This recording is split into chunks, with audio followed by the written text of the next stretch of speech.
projeto ganha novo cenário e nova dinâmica de aulas. É para que você possa aproveitar ao máximo o conhecimento transmitido pelos especialistas.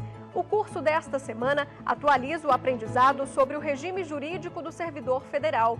Você vai aprender mais sobre a Lei 8.112, quem é regido por essa norma, as formas de provimento e vacância, licenças e processos disciplinares. Tudo isso com o professor de Direito Administrativo, Maurício Nicásio.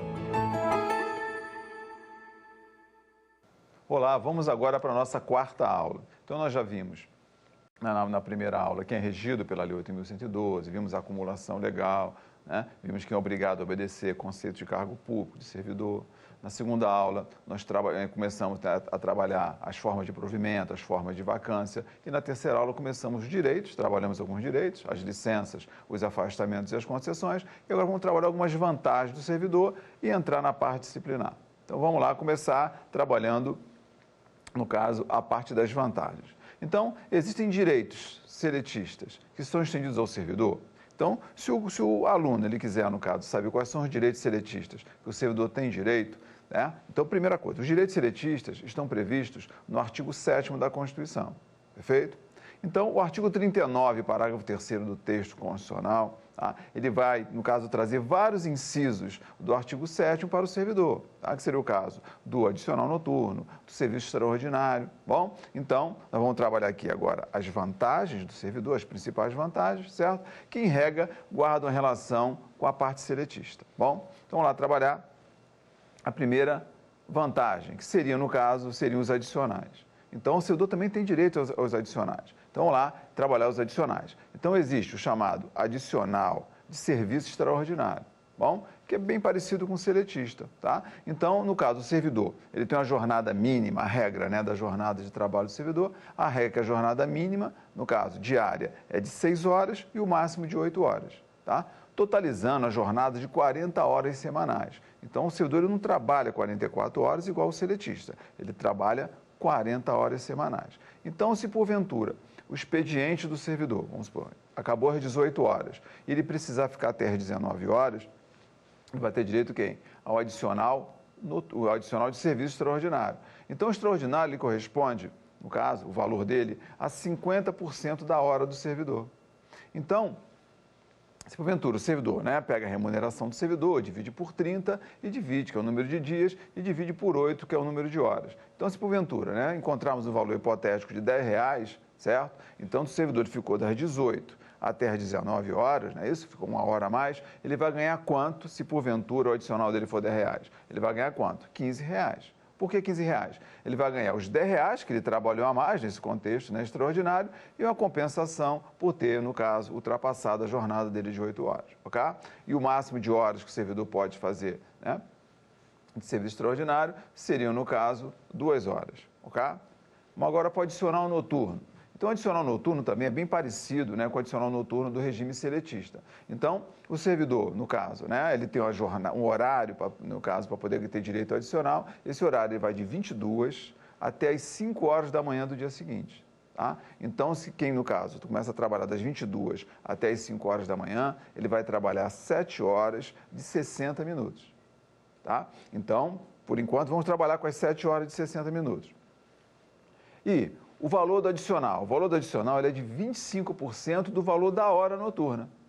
E a hora noturna do servidor, ela é igual ao do seletista, tá? Quem trabalha de 22 às 5, a hora dele não é computada a cada 60 minutos, ela é computada a cada 52 minutos e 30 segundos. O porquê, né, a hora da noite, né, compreendida entre 22 às 5, ela ser computada a cada 52 e 30, hein?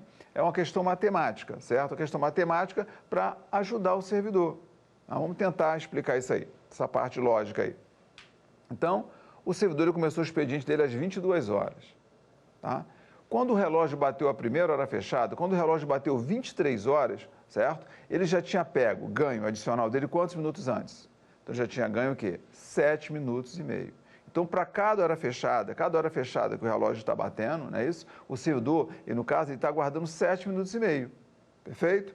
Então, lá, quando deu 23 horas, ele pegou, né, já tem quanto para ele? 7 minutos e meio.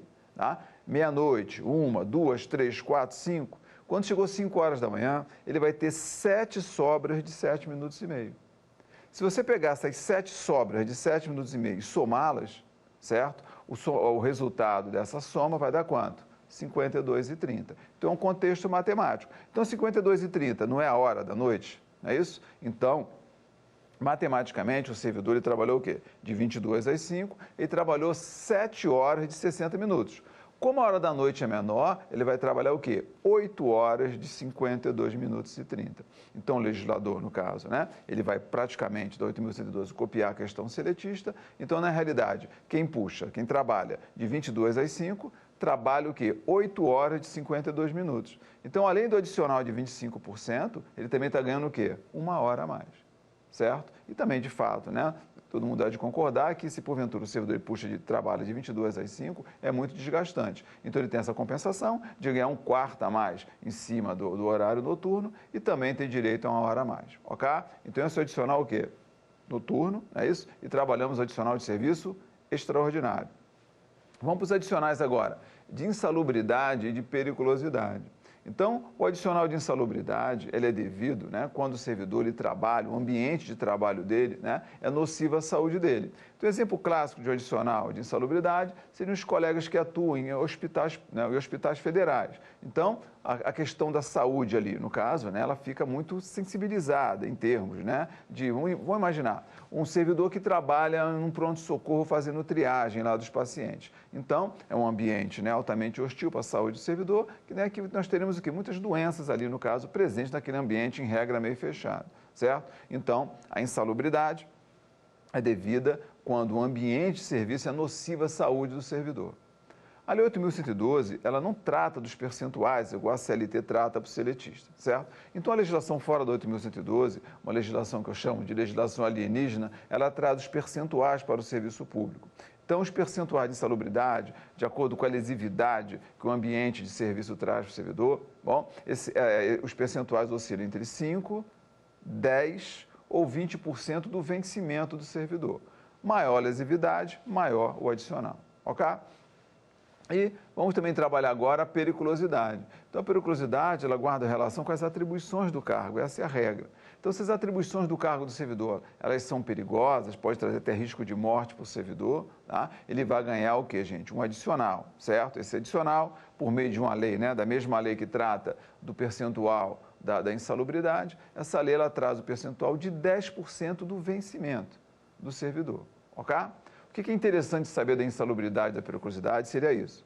A insalubridade e a periculosidade, elas são inacumuláveis. Então, o servidor nunca vai receber, né, a insalubridade e a periculosidade. Dos dois, ele só recebe um, certo? A regra é que eles vão pagar o que dá mais, no caso, né, remuneração, mais grana para o servidor, ok?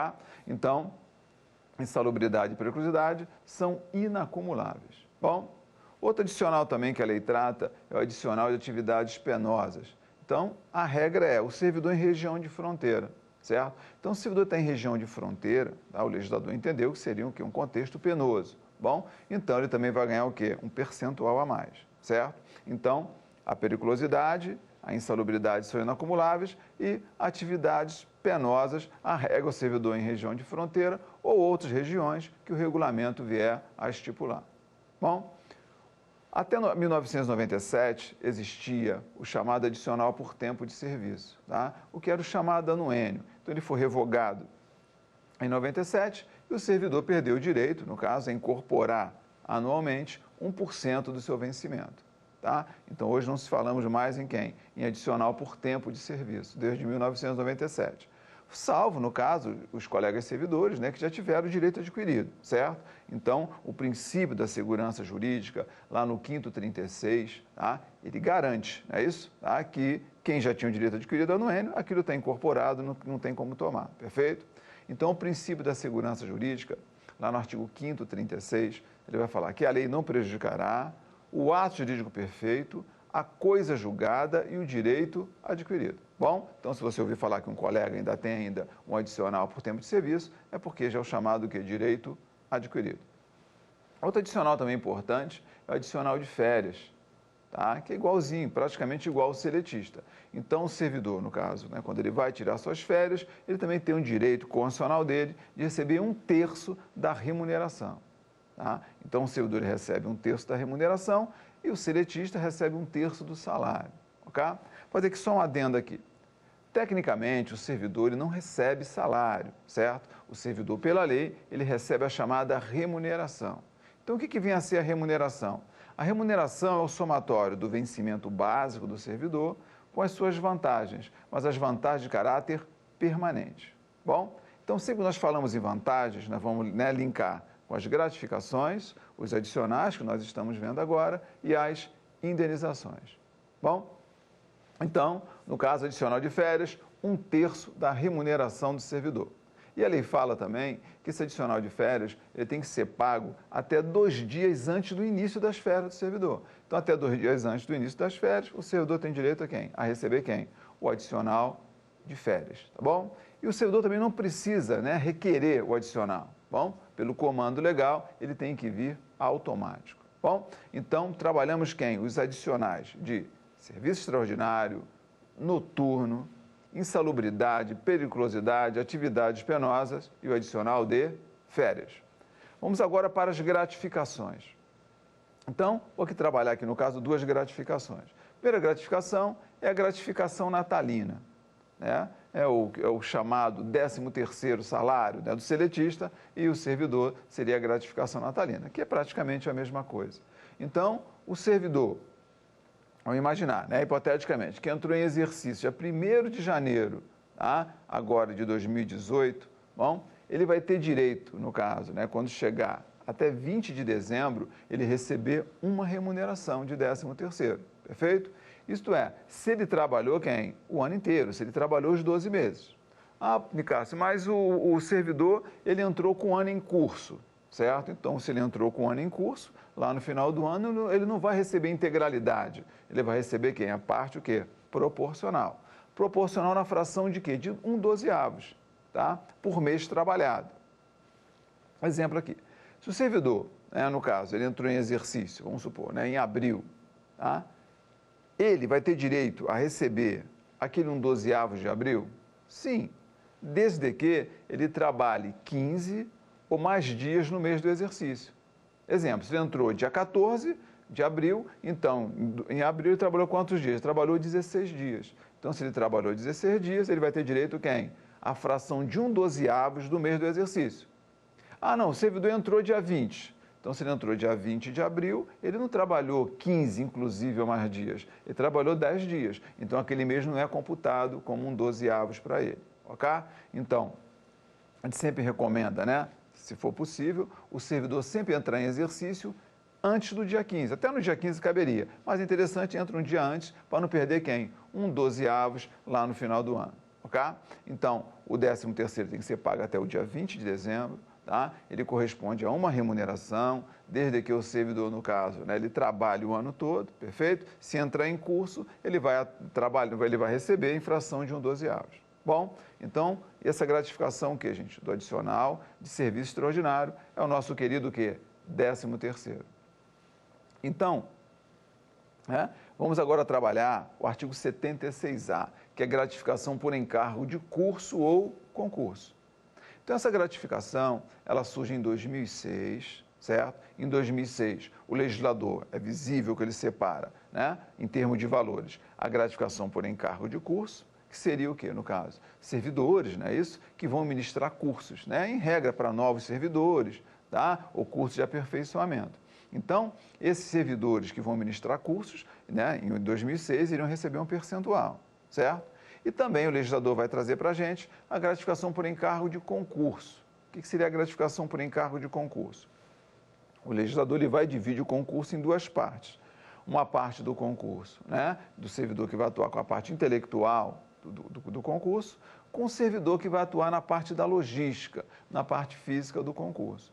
Então, originariamente, em 2006, os valores eles eram iguais para todos do concurso, certo? E diferente para o pessoal do curso, que atuar como instrutor em cursos. Bom, em 2007, a lei é alterada, em menos de um ano, bom, e o que eles vão fazer? O que o legislador faz? Ele pega, então, eu vou imaginar, o curso ele vai ganhar um valor X, que vamos ver daqui a pouquinho, certo? E, originariamente, o pessoal do concurso ganhava Y. que o legislador faz? Ele prestigia o pessoal, né, que vai atuar na parte do concurso com a parte intelectual e ele passa a pagar X para ele, igual aqui de quem? É igual ao pessoal do curso, tá? E continua pagando Y para o pessoal do concurso, que vai mexer com a parte da logística, com a parte física do concurso. Bom, então como é que funciona?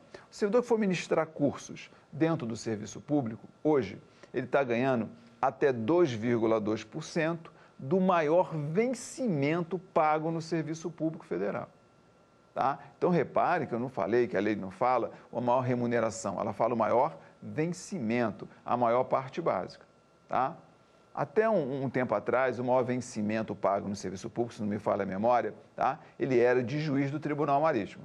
Tá? Hoje, como a Receita Federal, os auditores, né, não recebem mais subsídios, eles passaram a receber remuneração. Hoje, se não me falha a memória, o maior vencimento hoje está baseado no vencimento de auditor fiscal da Receita Federal. Tá? Então, hoje, os servidores que ministram cursos, não é isso? Eles estão recebendo, no caso, cerca, né, de até 2,2% por hora de curso ministrado em cima do vencimento hoje, né, no caso de auditor fiscal da Receita Federal do Brasil. Bom, isso é pago por hora. Então, ele tem um limite para poder ministrar cursos durante o ano, cada servidor tem um limite de 120 horas anuais, podendo ser prorrogada por mais 120 horas no mesmo ano. Bom, e vamos agora trabalhar o pessoal por encargo de curso. Então, eu falei que o curso hoje está ganhando igual o concurso, né? Está ganhando igual ao curso, tá? Quando ele trata da parte intelectual. O que seria essa parte intelectual, né? Que eu penso? Seria o quê? Né? Seria o servidor que vai elaborar questões de concurso, tá? O servidor que vai fiscalizar concursos, atuar em bancas de concursos, julgar recursos de concursos. Então, esses colegas, eles estão ganhando também igual o pessoal do curso, ou seja, até 2,2% do maior vencimento pago no serviço público, tá bom? E também, né, totalizando o máximo de 120 horas anuais, podendo ser prorrogada por mais 120.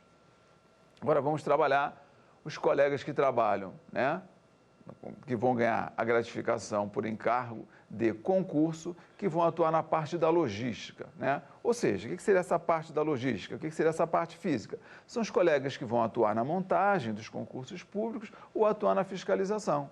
Então, o legislador achou por bem que eles deveriam receber até 1,2% do maior vencimento pago no serviço público, tá? Então, o curso e o concurso da parte intelectual vão receber até 2,2% por hora. E o colega do concurso, que atua na parte da logística, vai receber até 1,2% por hora. Perfeito? Então, tem a gratificação por encargo de curso ou concurso, prevista no artigo 76A da 8.112. Então, agora vamos rapidamente para as indenizações, certo? Então, as indenizações, nós temos a ajuda de custo ao servidor, né? Quando ele é removido de ofício, a legislação, ela dá o permissivo, não é isso? Para que ele possa receber ajuda de custo, seria a finalidade de custear, no caso, as despesas que ele vai ter com a sua saída da sede em caráter permanente, no contexto de remoção de ofício. Então, se ele vai ter despesas para ir para uma nova sede, removido, exemplo, ele está no DF e vai para o Rio de Janeiro, certo? Então, é pago a ajuda de custo para ele. Bom? Outra também, no caso, outra indenização seriam as diárias. Então, se o servidor sai da sede em caráter eventual, quando é permanente, a regra é ajuda de custo. Quando ele sai de forma eventual, ele vai receber diárias. Por que ele vai receber diárias? Porque se ele vai exercer a função pública, né, em uma área, no caso, distante da sua base, certo? Da sua sede, né, desde que seja em áreas não limítrofes, então ele vai ter despesa com a sua alimentação na nova sede, com a sua locomoção e com a sua hospedagem. Então, ele vai ser indenizado com as diárias. Bom, outra indenização seria a indenização de transporte. Tá? A indenização de transporte serve para custear as despesas que o servidor tem, né, em razão das atribuições externas do cargo dele. Então, exemplo clássico seria o oficial de justiça. Então, o oficial de justiça trabalha externamente, entregando os mandados, notificações, não é isso? Intimações que sejam, certo? Então, O oficial de justiça, certo? Se ele trabalha externamente, o que é menos pior para o tribunal? Deixar um carro com o motorista à disposição dele ou pagar a indenização de transporte? Ele recebe a indenização de transporte, né? Por meio lá da lei 11.416, não é isso? Que trata da carreira do colega servidor da Justiça Federal. Okay? Temos também outra indenização, o chamado auxílio moradia, tá? Ele está previsto do artigo 60A ao 60E. Bom, então não é todo servidor que tem direito ao auxílio moradia, tá? A legislação ela impõe as restrições, certo? Então, hoje, para receber o auxílio moradia, ele tem que ser um cargo em comissão ou uma função de confiança, tá? Ele tem que ser um cargo em comissão, né? Os cargos em comissão, né? São chamados de DAS. Os DAS, eles vão de 1 até 6, tá? E para poder tentar receber o auxílio moradia, é só a partir do DAS 4, 5 ou 6. Então, DS1, DS2 e DS3 não podem receber o auxílio moradia. Bom, então, a lei também impõe algumas restrições, tá? Até meio lógicas, né? No contexto, né? De não concessão do auxílio, mesmo ele sendo um comissionado 4, 5 ou 6. Então, vamos lá para algumas negativas, né? Para o recebimento. O servidor ele não pode ter imóvel na nova sede que ele se encontra, ele não pode ter vendido, tá, ou transacionado algum imóvel na nova sede nos últimos 12 meses. Bom, no caso de casal de servidores, só um recebe. Se tiver imóvel funcional vago na nova sede, não é isso? Ele não tem como escolher, eu quero o auxílio no moradia ou o que seja, tá? Ele já vai receber quem? O imóvel funcional. Tá? E se porventura ele estiver morando, estiver recebendo auxílio moradia e ficar vago um imóvel funcional, ele vai ser notificado para em 30 dias ir para o imóvel funcional, ok? Então, esse é o que, gente? É o Instituto do Auxílio Moradia. Bom, então trabalhamos aqui de forma bem rápida, né? As indenizações, né? Ajuda de custo, né? As diárias, a indenização de transporte e o auxílio moradia, ok?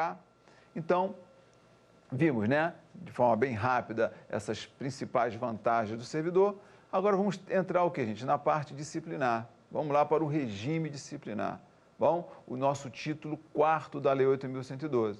Então, o regime disciplinar, ele é dividido, né? O cerne, né, do regime disciplinar, a meu ver, seriam quem?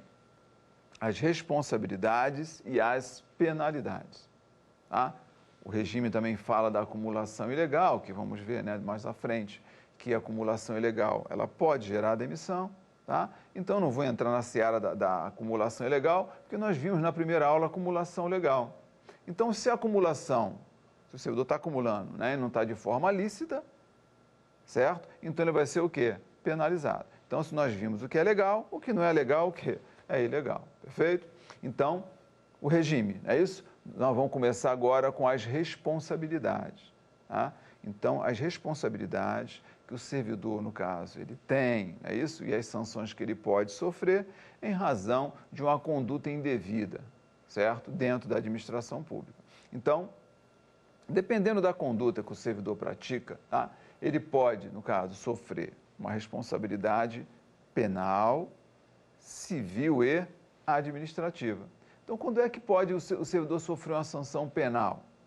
Dependendo da conduta que ele praticou. Então, se o servidor ele subtrair um bem da administração, certo? Em razão do cargo que ele ocupa ou vem ocupar, exemplo, um peculato. Né? O peculato é, entre aspas, um furto, né? Cometido pelo servidor público, certo? Então, ele subtraiu um bem da administração.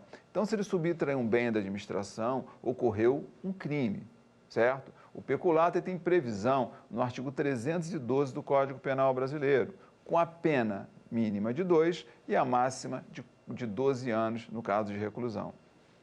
Então, se ele cometeu o peculato, tá? É um crime contra a administração. Vamos ver mais na frente que os crimes contra a administração, eles geram demissão, certo? Então, se ele cometeu um crime, bom, e é descoberto esse crime, então ele vai ter uma responsabilidade, o que? A gente vai ser aberto um processo disciplinar contra ele, porque a conduta, né, de crime contra a administração é uma conduta demissiva, então ele vai responder a um processo disciplinar, perfeito?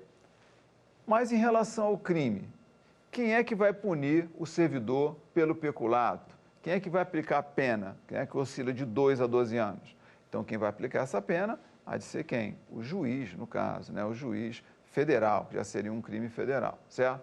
Então, o juiz federal. Então, o que a lei diz? Sempre que houver indícios de crimes dentro da administração, a notitia criminis, ou seja, a notícia do crime, ela tem que chegar para quem?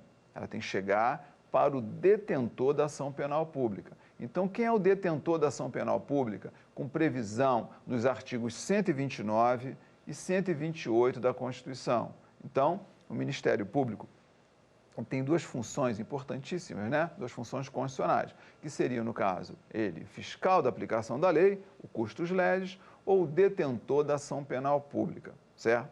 Então, os crimes, é isso? Existem crimes de ação penal privada e crimes de ação penal pública. Bom, então, exemplo de crime de ação penal privada. A regra das ações de ação penal privada é que são exemplos clássicos, seria quando o crime ele afeta a honra da pessoa, certo? Então, se eu vou e xingo a pessoa, não é isso? Tá? Eu cometi um crime de injúria, certo? Então, eu afetei a honra subjetiva dessa pessoa, certo? Então, o Estado, ele vai, no caso, promover uma ação independentemente da vontade da vítima ou ele precisa da vontade da vítima? Ele precisa da vontade da vítima. Por que ele precisa da vontade da vítima? Que só a vítima é que pode se sentir o quê? Prejudicada, né? Ofendida, certo? Então, a injúria, a calúnia e a difamação são crimes de ação penal privada, certo? Então, a princípio, o Ministério Público, né? Ele não vai o quê?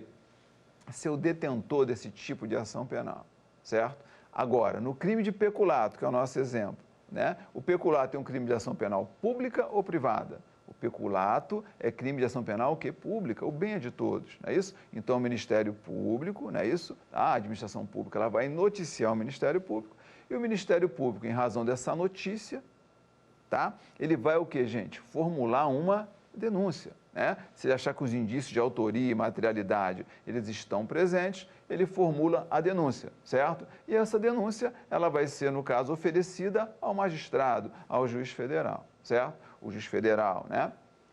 Ele vai receber essa denúncia, tá? Se ele achar, né, que as condições da ação estão presentes, se os pressupostos pessoais de existência e validade também estão presentes, ele recebe a denúncia, né? E sendo um funcionário público, ele vai, no caso, iniciar o rito do funcionário público, aqueles 15 dias, né, entre aspas, de uma defesa preliminar, de uma defesa prévia, antes de receber a denúncia, ok? Então, esse servidor cometeu o peculato, ele já está respondendo a um processo disciplinar, é isso, na administração, e uma ação penal lá fora, certo? Então, nós vimos duas responsabilidades. Agora, olha só, se porventura, né, como ele subtraiu, né, o bem da administração que seja, se ele não devolver esse bem durante o processo disciplinar ou durante a ação penal, ele causou um prejuízo, não causou? Então, se ele causou um prejuízo, ele vai ter que fazer o quê? Ele vai ter que ressarcir esse prejuízo. Então, em termos de ressarcimento, ele vai ter uma responsabilidade civil. Ele vai ter que pagar por aquele prejuízo que ele causou, certo? Então, nós já vimos quem? Já conseguimos enquadrar nessa historinha aqui, no caso, as três responsabilidades: penal, civil e administrativa, ok? Agora, vamos lá, pensar aqui comigo. O juiz penal, ele pode condenar o servidor? Pode, é isso? Uma pena de 2 a 12 anos, certo? Então, ele pode ser condenado no penal, perfeito? Além de condenado no penal, ele pode, no caso, vir a pagar o prejuízo que ele causou? Sim, certo? E ao mesmo tempo que ele paga o prejuízo, ele também pode ser demitido? Pode. Então, o que o legislador, no caso, né, ele insere na lei, né, ele preceitua na lei, tá? Ele diz que essas responsabilidades, elas são acumuláveis, tá? Elas são acumuláveis e são, ao mesmo tempo, também independentes. Perfeito? Tá? Vou ter um processo disciplinar, né, separado, uma ação penal lá fora, ok? Então, elas são o quê? Acumuláveis e também são independentes entre si. Bom, às vezes os colegas perguntam, tá? Mas ele respondendo às três, não seria um contexto de bis in idem? Não, não é um contexto de bis in idem. Por quê? O que seria o bis in idem de forma assim bem sucinta? Bis in idem seria o quê? Que a pessoa não pode ser condenada pelo mesmo crime 2 ou 3 vezes. Tá? Então, não tem nada de bis in idem. Pelo crime, ele está sofrendo a pena, certo? Pelo prejuízo que ele causou, ele vai pagar, certo? E a conduta também com previsão na Lei 8.112, ele vai ser punido, Perfeito? Então, quais são as responsabilidades? Ela é penal, civil e administrativa, são independentes entre si e também são quem? Acumuláveis. Perfeito? Em relação à penal, a responsabilidade penal do servidor se dá somente no crime? Não. O servidor, é claro, responde pelo crime, mas também responde pela contravenção, que é o chamado ilícito leve, né? Que os colegas do penal falam o chamado crime anão. Tá? Nós temos a LCP, a Lei de Contravenções Penais. Tá? Então, no penal, ele tanto responde pelo crime, como também responde, se for o caso, pela contravenção. E na responsabilidade, no caso civil, certo? O servidor, ele pode ser obrigado a indenizar tanto a administração, como também indenizar a terceiros, ao particular. Em regra, é a regra, não é isso? Tá? O particular, ele paga em ação regressiva, né? Que a regra é que a responsabilidade é objetiva, no caso da União, a União paga o prejuízo para o particular e depois entra com a ação regressiva contra o servidor. Perfeito? Então, a responsabilidade civil, ele tanto passa a ser obrigado, se for o caso, a indenizar a administração ou indenizar terceiros. Bom, e ele teve uma conduta que causou prejuízo, não é isso? Tá? Então, no caso, dentro da conduta, ele pode, no caso, né, ter uma conduta por meio da culpa, do dolo, da omissão ou da comissão. A culpa é o chamado não querer, o dolo é o querer, né, a omissão é o não fazer e a comissão é o fazer. Perfeito? Então, vamos lá, né? Isso, quais são as três responsabilidades? Penal, civil e administrativa são independentes entre si, são acumuláveis. A penal, tanto no crime quanto na contravenção. E a civil, ou seja, a obrigação do servidor indenizar a administração a terceiros, ela decorre tanto de dolo, culpa, omissão ou comissão. Perfeito? Então, né? Essa síntese, no caso, das responsabilidades que o servidor pode sofrer. Vamos lá também trabalhar dentro da responsabilidade, tá? Uma questão interessante também. Então, olha só. Toda vez que o juiz penal inocentar o servidor, certo? Lá na ação penal, né, ele foi considerado inocente. Eu vou, no caso, né, ele de derrubar, acabar com a responsabilidade administrativa. Então, toda sentença penal absolutória, ela, no caso, ela vai elidir, ela vai acabar com a responsabilidade administrativa do servidor ou não? Aí vai depender do tipo de sentença absolutória que o juiz penal vai promover. Então, se o juiz penal ele inocentar o servidor, tá? E na sentença ele disser que absolvo o servidor fulano de tal por negativa de autoria, absolvo o servidor fulano de tal por negativa do fato. Então, se o magistrado ele está absolvendo por negativa do fato, ele está dizendo o quê? Que o fato não ocorreu, não é isso? Que no nosso contexto, que o crime não ocorreu, que o peculato não ocorreu. Então, com esse tipo de absolutória, não tem como servidor responder administrativamente. Então, a administrativa, ela morreu. Tá? É o que eu falo em sala. O servidor, ele está o quê? Livre, leve e solto, certo? Ele não tem como responder o quê? Administrativamente.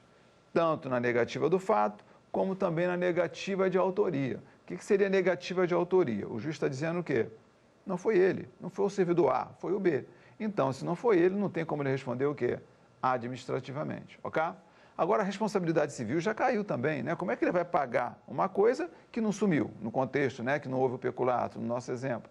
Como é que ele vai pagar uma coisa se não foi ele que, no caso, subtraiu? Bom, então, toda absolutória penal por negativa do fato, negativa de autoria, elas vão derrubar quem? A responsabilidade administrativa. Bom, cuidado só com a questão aqui, que seria a absolvição por falta de provas.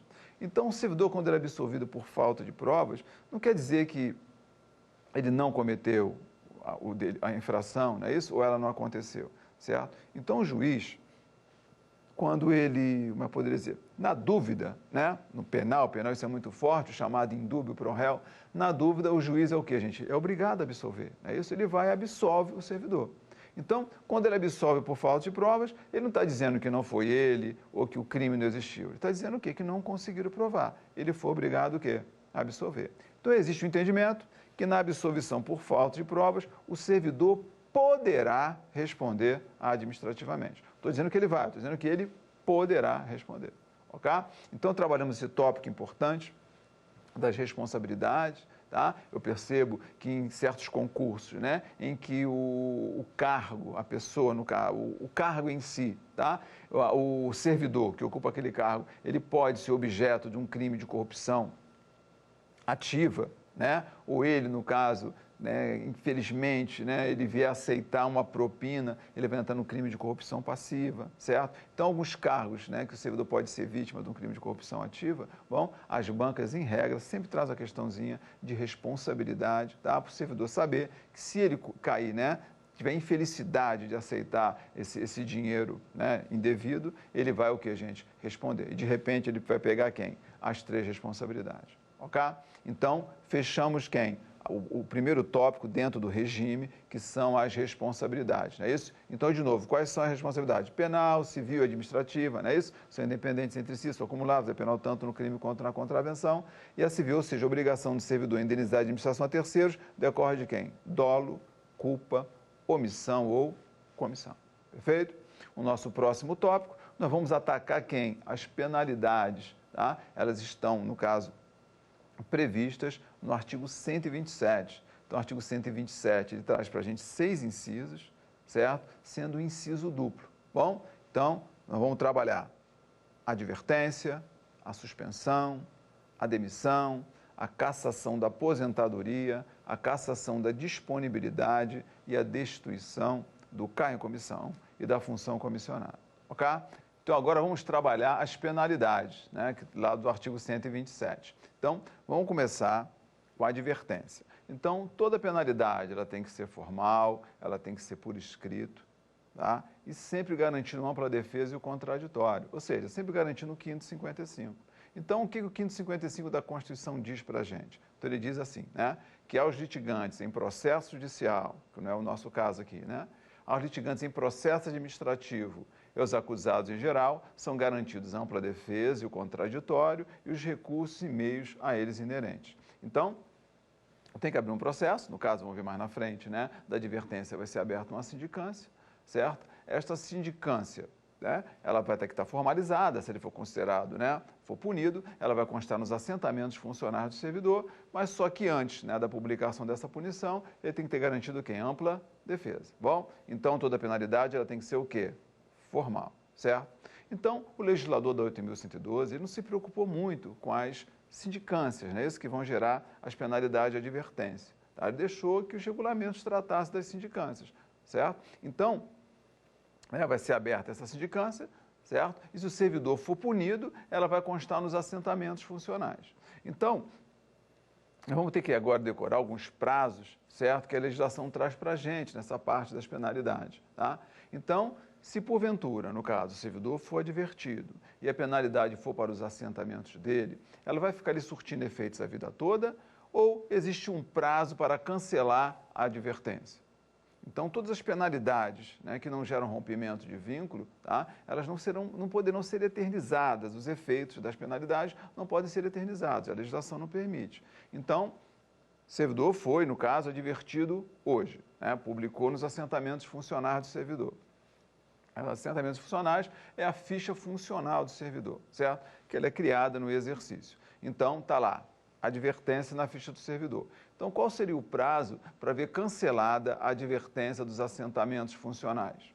Então, a legislação, ela diz para a gente, tá, que serão necessários 3 anos, mas 3 anos de efetivo exercício. Então, cuidado, o cancelamento se dá com o efetivo exercício.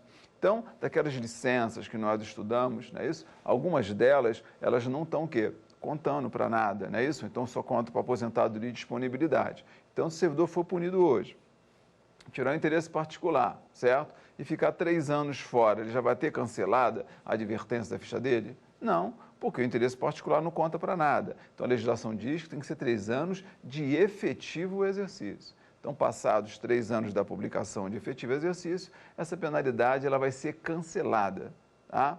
Um detalhe importante seria o efeito desse cancelamento, certo? Então, qual seria o efeito do cancelamento das penalidades que não geram rompimento de vínculo, como é o caso da advertência? Então, serão necessários 3 anos de efetivo exercício, certo? Passados os 3 anos, ela vai ter um efeito não retroativo. O cancelamento tem um efeito não retroativo, ou seja, um efeito chamado ex nunc, tá? Ele não volta. Ou seja, carimbou hoje lá o cancelamento, hipoteticamente, não é isso? Daqui para frente, vida nova, tá? Ela não pode prejudicar, né? No caso, o servidor. Bom, então todo efeito de cancelamento tem um efeito não retroativo, que nós chamamos de efeito ex nunc, ok? Vamos lá. Outro instituto também que vai trazer um prazo para a gente é o Instituto da Prescrição. Então, a prescrição, tá? O conceito dela é mais ou menos esse, é a perda do poder de punir da administração, desculpa, em razão da passagem do tempo, é isso? Então, existe, né, uma máxima no direito que diz que o direito não socorre aqueles que dormem, não é isso? Inclusive a própria administração. Se ela não tomar providências, né, dentro de um tempo hábil, né, de um tempo legal, aquela conduta ela está prescrita, ou seja, não tem mais como punir o servidor, certo? Em razão da inércia da administração, certo? Em razão da passagem do tempo. Então, para cancelar uma penalidade, tá, dos assentamentos, são necessários 3 anos de efetivo exercício. Perfeito? Agora, quando é que eu perco o poder de punir uma conduta de advertência? Então, são 180 dias. Tá? Então, o colega ele não pode confundir, não é isso? O prazo para cancelar com prazo prescricional. Então, são necessários 180 dias, agora cuidado, mas são necessários 180 dias da ciência do fato e não necessariamente do fato. Tá? Então, se o servidor praticou uma conduta há 3 meses atrás, certo? E eu tomei ciência hoje, certo? A partir de hoje, eu começo a contar quem? A partir da ciência, não só do chefe mediado ou de qualquer autoridade, tá? Eu vou começar a contar o prazo para que ocorra quem, gente? No caso, a prescrição, certo? Então, de hoje, que eu tomei ciência para frente, passados 180 dias, o Estado perdeu o poder de punir o servidor. Ou seja, ocorreu a chamada prescrição. Então, a advertência cancela em 3 e prescreve em 180 dias. Vou imaginar que eu fui rápido, não é isso? A administração foi rápida e deflagrou a sindicância, publicou uma portaria instauradora da sindicância. Então, se a administração, no caso, né, a partir do momento que ela publica uma portaria deflagrando a sindicância, certo? Ou o próprio processo disciplinar, ou qualquer processo, né, de cunho disciplinar, então, a partir da publicação, do início do processo, tá? O que vai ocorrer com a prescrição? Então, se eu tomei ciência hoje, daqui a 10 dias foi iniciado o processo, ou sindicância, ou um processo disciplinar, tá? A prescrição ela será interrompida. Nós vamos zerar a prescrição, ok? Então, a publicação, não é isso, da portaria iniciando o processo, ela interrompe, ela zera. Certo? No direito, qual seria a diferença entre suspender e interromper um prazo? Então, a suspensão seria mais ou menos assim, quando se suspende um prazo, a regra é essa. Vamos imaginar o servidor, né, entrou em exercício, né, e puxou 1 ano de estágio probatório. Se fosse uma causa suspensiva do estágio probatório, prevista lá no artigo 20, parágrafo 5º, tá? O que aconteceria? O prazo seria literalmente suspenso, certo? Terminado o prazo de suspensão, o prazo desceria naquele mesmo lugar e a contagem continuaria. Ou seja, ele não perderia o passado. Isso seria uma causa suspensiva. Na causa interruptiva, que é o nosso foco aqui, né, em razão da prescrição da conduta de advertência, tá? Aí, no caso, na interrupção, o prazo seria zerado, certo? Ele perderia o que, gente? Aquele 1 ano para trás, perfeito? Então, a partir do momento que se publica a portaria deflagrando o processo, o prazo ele é o que? Interrompido, ele é zerado, ok? Vamos agora para o artigo 117. Então, o artigo 117, ele traz as proibições. São condutas que o servidor não pode praticar, porque se ele praticar, ele vai ser punido. Então, o artigo 117, ele tem 19 incisos, tá? Sendo que as condutas de advertência, elas estão previstas do inciso 1º ao inciso 8º e o último inciso, que é o inciso 19. Então, são condutas não muito lesivas para a administração, que o legislador achou por bem que deveria ser advertido. Certo? Então, a advertência, ela não prejudica o servidor na parte de pecúnia, na parte de grana, certo? Ele trabalha normalmente, então, a princípio, né, dependendo de cada cargo, tá? A princípio, a advertência, ela só vai, no caso, constar dos assentamentos e ele vai, no caso, levando a vida dele normalmente, perfeito? Então, as principais condutas seriam essas. que é a própria conduta do artigo 117, inciso 1º, tá? É o ausentar-se da repartição sem autorização da chefia, que o pessoal chama no dia a dia do perdido. Vou dar um perdido. Então, o que o pessoal chama no dia a dia de perdido, né, vai ser quem? Uma conduta de advertência, tá? Então, se ausentar sem autorização da chefia, é conduta de advertência. Outra, recusar dar fé a documentos públicos, também gera advertência. Bom, outra conduta também, promover manifestação de apreço ou desapreço dentro da repartição pública. Bom, outra conduta também, né, seria coagir, né, ou seja, forçar subordinados a filiarem-se a partidos políticos ou a sindicatos, tá? Então, cuidado com esse tipo de conduta, ela tem que ter um contexto hierárquico, tá? Coagir subordinados. Então, ela tem que vir de cima para baixo, essa coação, para poder, no caso, gerar a advertência. Se os servidores estiverem no mesmo nível, não tem essa previsão legal de gerar advertência. Perfeito? Que qual seria, né, o poder de coação, né, se os servidores estão no mesmo nível? Então, ela tem que vir de cima para baixo, tá? Outra, no caso, né, que é o próprio inciso 19, recusar a atualizar os dados cadastrais quando necessário. Então, essas condutas, né, do artigo 117, do inciso 1º ao 8º e o último inciso, que é o 19, são condutas passíveis de advertência, ok? Agora, vamos lá. A questão do rol das condutas de advertência. Então, como o legislador, no caso, não se preocupou muito com as sindicâncias, ele deixou que os regulamentos tratassem das sindicâncias, então, no caso, o rol das condutas de advertência, o entendimento, tá, é que é um rol exemplificativo, ou seja, ele pode ser ampliado por meio de regulamentos, ok? Então, trabalhamos quem? A advertência, que cancela em 3, prescreve em 180 dias, certo? Com efeito do cancelamento, o quê? Ex nunc. E a publicação, né, da portaria deflagrando o processo, ela vai, o que, gente? No caso, ela vai interromper a prescrição, ok? E as condutas lá do 117. Eu não vou trabalhar aqui com vocês o artigo 116, porque o artigo 116 ele traz os deveres do servidor. Bom, eu aconselho, né, chegar e dar uma lidinha no 116, perfeito? Mas a regra é essa, se a conduta é positiva, é dever do servidor? Sim, certo? Então, os deveres, artigo 116. Então, exemplos de deveres lá no 116. Poderíamos trazer, né, com as condutas positivas lá, que todas são condutas positivas do servidor. Então, o exemplo lá, tratar com educação e urbanidade as pessoas, zelar pela economia do material, pela preservação do patrimônio público, cumprir todas as ordens, desde que elas sejam manifestadamente legais. Então, o servidor é obrigado a cumprir ordem legal. Se a ordem não é legal, não é dever do servidor. Tá? É dever do servidor também comunicar à autoridade superior, qualquer irregularidade que souber em razão do serviço, perfeito? Então, nós temos, né, esses dois incisos aí. O 116 traz as condutas positivas, os deveres, não é isso? Eu aconselho dar uma lidinha lá. E o 117 traz as proibições, que são condutas que, se praticadas, não é isso? Em face do artigo 117, o servidor ele é punido, perfeito? Então, trabalhamos a advertência, agora vamos para a suspensão. Bom, então, na suspensão também tem que ter processo, tem que sempre garantir ampla defesa e contraditório, igual a advertência. Porque ninguém é punido o quê, gente? Entre aspas, de boca, sem direito o quê? De defesa, e tem que estar formalizado em algum lugar esta punição. No nosso caso, estaria formalizado nos assentamentos funcionais do servidor. Bom, então, vamos lá para a suspensão. Então, o servidor, ele pode ser suspenso, tá, por até 90 dias.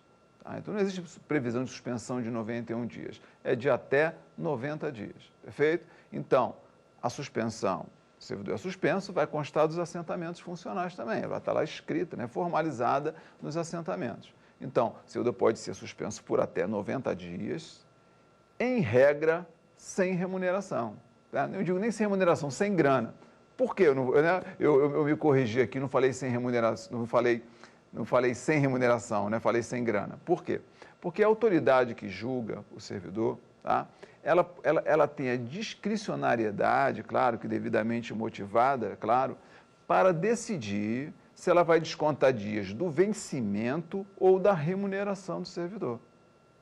Certo? Então, o que vem a ser a remuneração do servidor? Então, a remuneração é como se fosse um binômio, certo? Vai ser o vencimento básico dele somado com as vantagens permanentes. Então, a autoridade que julga, ou ela vai descontar dias da remuneração, que seria, entre aspas, o todo, ou então da parte, que seria quem? O vencimento, ok? Então, o servidor pode ser suspenso por até 90 dias, em regra, sem remuneração. Perdão, sem grana, ou sem vencimento, ou sem remuneração, dependendo dos dias que ele vai ser punido. Perfeito? Então, está aí o que, gente? O contexto de suspensão. Então, na suspensão, eu sujo a ficha do servidor, pego ele no bolso, o tempo que ele ficou suspenso, ficou em casa, esse tempo vai contar para alguma coisa? Não. Vai ficar um hiato nos assentamentos funcionais dele. Lá na frente, ele vai ter, no caso, que trabalhar para poder chegar e computar o prazo total dele dentro do serviço público. Perfeito? Então, vimos no caso os efeitos que a suspensão pode trazer para o servidor público federal. Então, vamos lá. Eu mencionei que a suspensão, o servidor pode ser suspenso por até 90 dias, não foi isso? Em regra, sem remuneração. Certo? Então, se eu falei em regra, sem remuneração, então pode existir a possibilidade do servidor suspenso ficar recebendo. Então, tem uma previsão na 8.112, que nós chamamos de suspensão multa. O que seria essa suspensão multa? Vamos imaginar, o servidor ele foi suspenso, pegou 8 dias de suspensão, perfeito? Então, se ele foi suspenso por 8 dias, bom, mas se porventura ele for necessário, certo? Tá? E o interesse, houver um interesse da administração, certo? Em face da necessidade dele dentro do serviço público, essa suspensão, ela pode ser convertida em que nós chamamos de suspensão multa. O que seria a suspensão multa? O servidor suspenso, ele sendo imprescindível, tá, para a administração, tá? Ele será obrigado a trabalhar, mas eu não vou descontar os 8 dias de suspensão dele.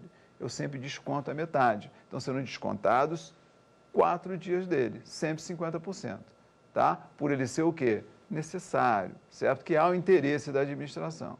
Perfeito? Isso é o que nós chamamos de suspensão multa. Tá? E ela tem que ser motivada e tem que constar também nos assentamentos a conversão da suspensão normal em multa. Certo? Então, a suspensão multa. Tá? Ela, no caso, ocorre quando existe o quê? O interesse da administração e que o servidor suspenso fique o quê? Fique trabalhando. Ok? Outra questão interessante também, que a própria lei enumera para a gente, tá? Em face da suspensão, seria na recusa do servidor em realizar os exames médicos obrigatórios. Então, existe uma previsão legal, tá? Que o servidor ele tem que fazer exames periódicos. Se porventura o servidor vier a ser notificado e não fazer esses exames, ele pode ser suspenso por até 15 dias. Tá? Uma suspensão que eu chamo de suspensão especial. Perfeito? Agora, se o servidor, no caso, ele for suspenso, tá? Em razão da recusa de fazer os exames, bom, e ele, durante os dias de suspensão, realizar os exames, certo? E ele apresenta um comprovante de realização dos exames, os demais dias serão desconsiderados. Então, nesta quarta aula, nós trabalhamos institutos importantes da lei, não é isso? Trabalhamos as vantagens do servidor, não é isso? O que é remuneração ou vencimento, mas as vantagens permanentes. Então, trabalhamos as vantagens em sentido amplo. Trabalhamos quem? Os adicionais, não é isso? Vimos o adicional de serviço extraordinário, adicional noturno, insalubridade, periculosidade, atividades penosas. Vimos também o adicional de férias, não é isso? Tá? Trabalhamos a gratificação natalina, que é o 13º, a gratificação por encargo de curso ou concurso, né? Bom, e vimos também a parte das indenizações, né? Vimos ajuda de custo, diárias, vimos a indenização de transporte, o auxílio moradia e entramos na parte do regime disciplinar. Bom, nós vimos dentro do regime, nós vimos as responsabilidades do servidor, não é isso? Vimos de forma exaustiva, penal, civil, e administrativa, certo? Também trabalhamos também a parte das penalidades, entramos nas penalidades, começamos a trabalhar, finalizamos a advertência, tá? Que cancela em 3, prescreve em 180 dias e começamos também a penalidade de suspensão, não é isso? Trabalhamos a suspensão multa e trabalhamos a suspensão na recusa do servidor em realizar os exames médicos obrigatórios. Bom, e na próxima aula nós vamos dar continuidade, na nossa quinta e última aula, continuidade às penalidades. Vamos finalizar a suspensão, certo? Vamos trabalhar a demissão, a cassação da aposentadoria, a cassação da disponibilidade, a destituição do cargo em comissão, a destituição de função comissionada e vamos entrar no processo administrativo disciplinar, que é o título 5º da lei, para finalizarmos aqui o nosso curso, ok? Então eu aguardo todos vocês na nossa quinta aula, tá? E até lá.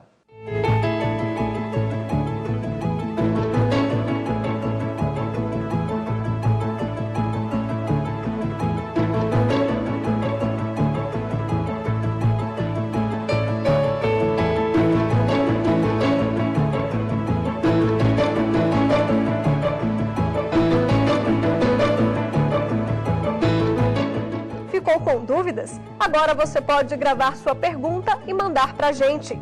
Lembre-se, grave com o celular na horizontal.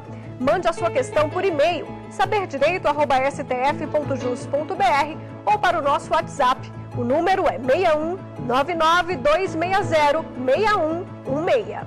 E você também pode estudar pela internet. Basta acessar o site da TV Justiça.